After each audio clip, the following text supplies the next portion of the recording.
بات بہت سوچنے کی ہے جی حضرت. اس کی نعمتوں پہ غور کر. اللہ تعالیٰ پیدا ہونے سے لے کے مرے دم تک ہمیں آکسیجن دیتا ہے. اپنے گھر پہ کیا بل آتا ہے مہینے کا؟ کیا بات. کسی گھر بھیجا اللہ پاک نے کوئی بل بھیجا؟ کچھ مانگا اللہ نے؟ اگر 8 گھنٹے ڈاکٹر آکسیجن لگائے نا تو اتنا لمبا بل آتا ہے کہ انسان سوچنے لگتا ہے کہ میں کہاں چلا گیا تھا. یہی ہے نا؟ جی. ڈاکٹر نے 8 گھنٹے کی آکسیجن دی تو ہزاروں وصول کر لیا ہے نا؟ ہے نا؟ اللہ تعالیٰ نے پوری زندگی آکسیجن ہمیں فری میں. کچھ مانگا؟ بولو تو کچھ مانگا اللہ نے؟ مجھے بتاؤ تو صحیح. کچھ مانگا اللہ نے؟ کچھ نہیں. یہ زمین اللہ نے دی ہے چلنے کی، آسمان کا صاحبان. میرے بھائی جب سوتے ہو نا تو یہ کیڑے مکوڑے ہمارے ناک اور کان میں نہیں جاتے. 99% لوگوں کے کان میں کیڑے مکوڑے، حالانکہ کیڑے کی فطرت ہے کہ جب سوراخ دیکھے گا تو اس میں گھس جائے گا. کیوں نہیں جاتے پتہ ہے؟ 60 فرشتے ہر انسان پر اللہ نے حفاظت کے لیے مقرر کر رکھا. ناک اور کان میں کیڑے بھی نہ جائے میرا اللہ بچاتا ہے. سوچو تو صحیح نہیں. غور کرو. گھر سے نکلتے ہو نا اللہ کا نام لے کر، 2 فرشتے حفاظت کے لیے مقرر کرتا ہے جب تک گھر پر لوٹ نہیں جاتے. ماں کے سینے میں دودھ کس نے پیدا کیا؟ پیدا ہونے سے پہلے اللہ نے. اور سینے میں دودھ پیدا کرنے کے بعد ماں کے دل میں ممتا بھی پیدا کی کہ اس کو پلا. اگر اللہ نفرت پیدا کرتا تو درجنوں عورتیں ایسی ہیں جو اپنے بچوں کو چھوڑ کے ہاسپٹل میں بھاگ گئی. اگر ہماری ماں بھی چھوڑ کے بھاگ گئی ہوتی تو عزت کے ساتھ ایسے بیٹھتے یہاں؟ تو اس ماں کے دل میں کس نے پیار دیا؟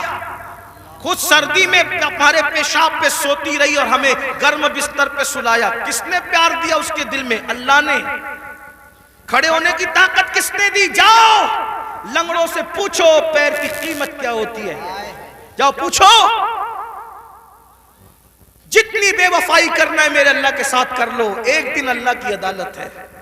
اندھوں سے پوچھو آنکھ کی قیمت کیا ہوتی ہے. اگر اللہ آنکھ چھین لے اربوں خربوں روپے بھی دے کر کے تم اخیارے نہیں ہو سکتے.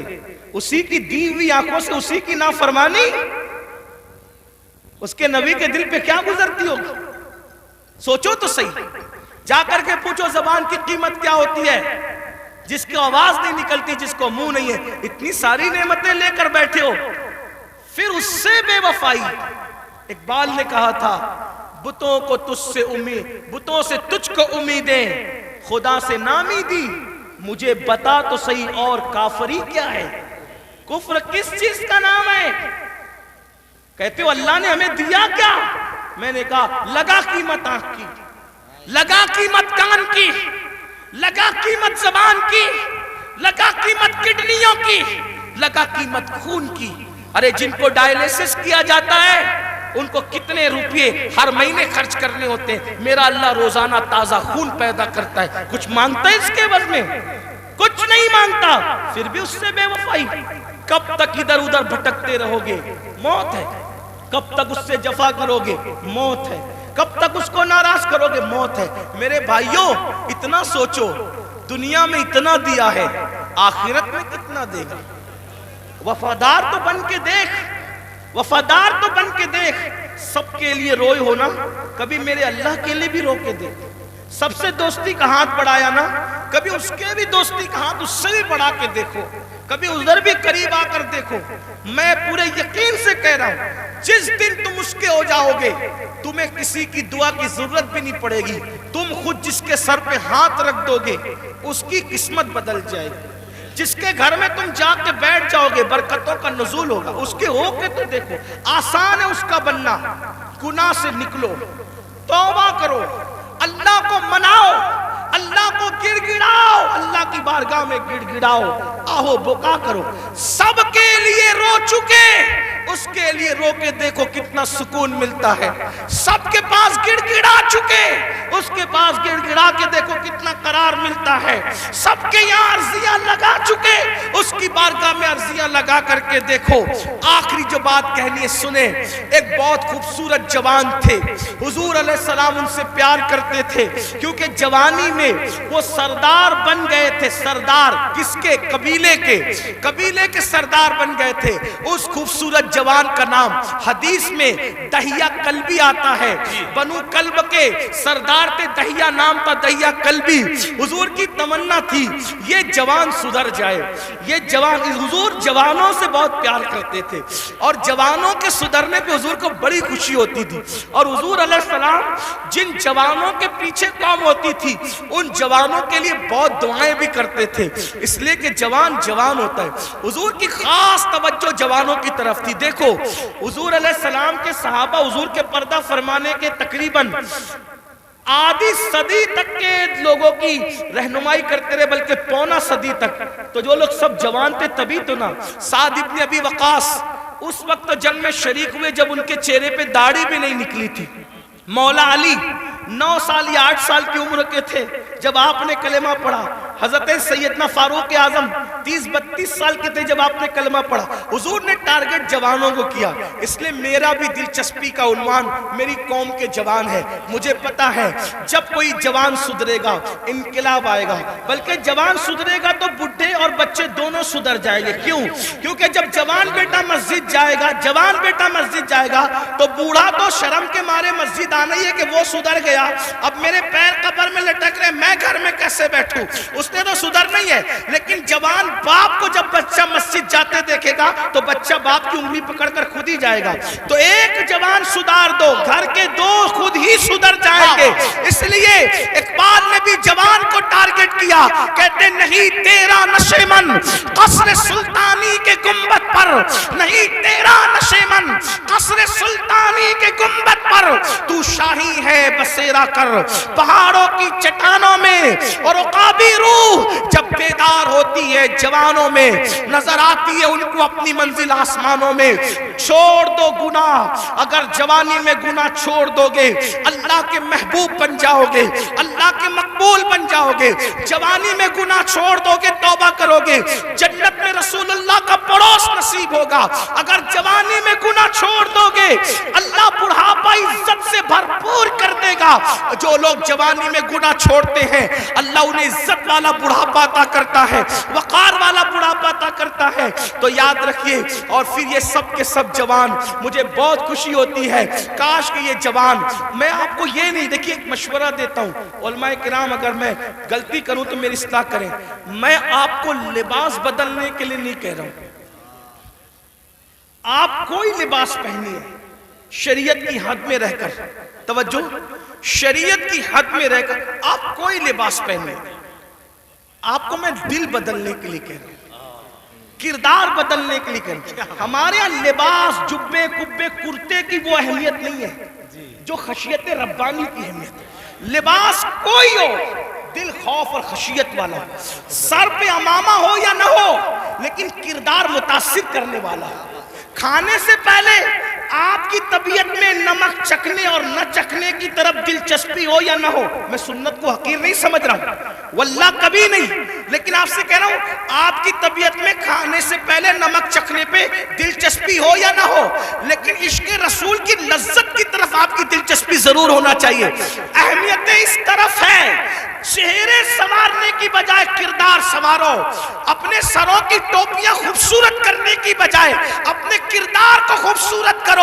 اگر کوئی 2 گھنٹہ بس میں تمہارے بازو میں سفر کر لے تو وہ کتنا بھی کٹر متعصب ہو, اس کی فکر بدل جانا چاہیے.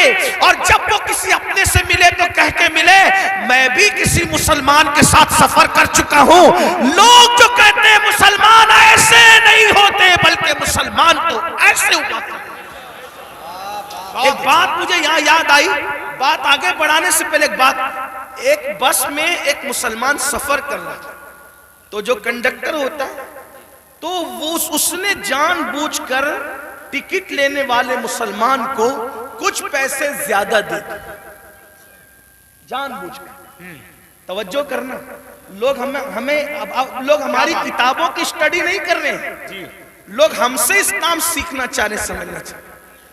اگر آپ اس نیت سے سدھر کے رہو، آپ اس نیت سے سدھر کے رہو کہ کم از کم میری وجہ سے کوئی اسلام سے بدظن نہیں ہونا چاہیے، یہ سوچ کے سدھر جاؤ میرے بھائی۔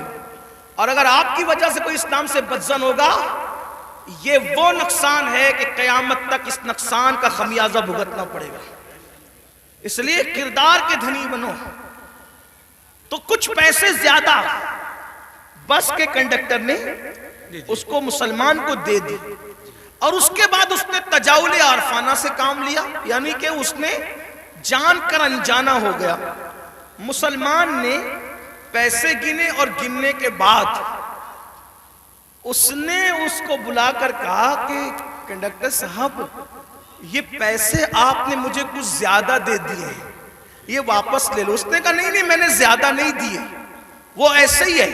کہا نہیں میں نے گنا ہے، یہ زیادہ ہے، آپ لے لیں اس کو، آپ لے لیں۔ کہا آخر میں نے نہیں دیے تو کیوں لوں؟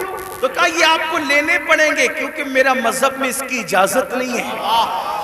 تب کنڈکٹر نے کہا دنیا جھوٹ بولتی ہے، تم سچے ہو۔ لوگ کہتے ہیں مسلمان ایسے ہوتے ہیں، مسلمان واقعی ایسے ہوتے ہیں۔ میرے بھائیوں ایک دور تھا، دنیا کے کوئی بھی مذہب کا آدمی اگر سفر کرنا چاہتا تھا اور اپنی بیٹی کو اور اپنی بیوی کو اکیلے چھوڑ کے جانا چاہتا تھا تو وہ مسلمان ڈھونڈتا تھا کہ مسلمان کے پاس چھوڑ کے جاؤں گا، کیونکہ یہ مسلمان ہے، یہ کسی کی عورت پر ہاتھ نہیں ڈال سکتا۔